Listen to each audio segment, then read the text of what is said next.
guys, welcome back to my channel. My name is Drishti and for today's video I am going to read this book. This book is very nice. It has 101 stories. So let's start.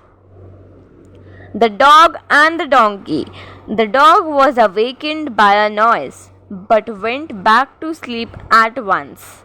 Why don't you bark? Asked the amazed donkey.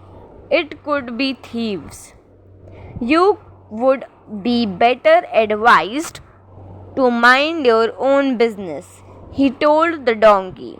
The indigent donkey began to bray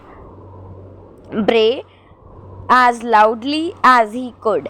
He frightened off the thieves and caused the master to come running. The master was so furious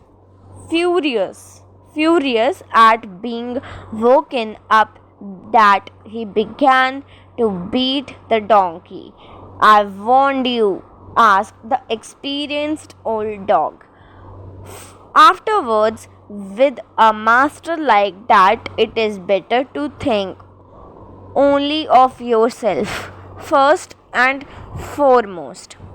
Thank you guys for watching this video.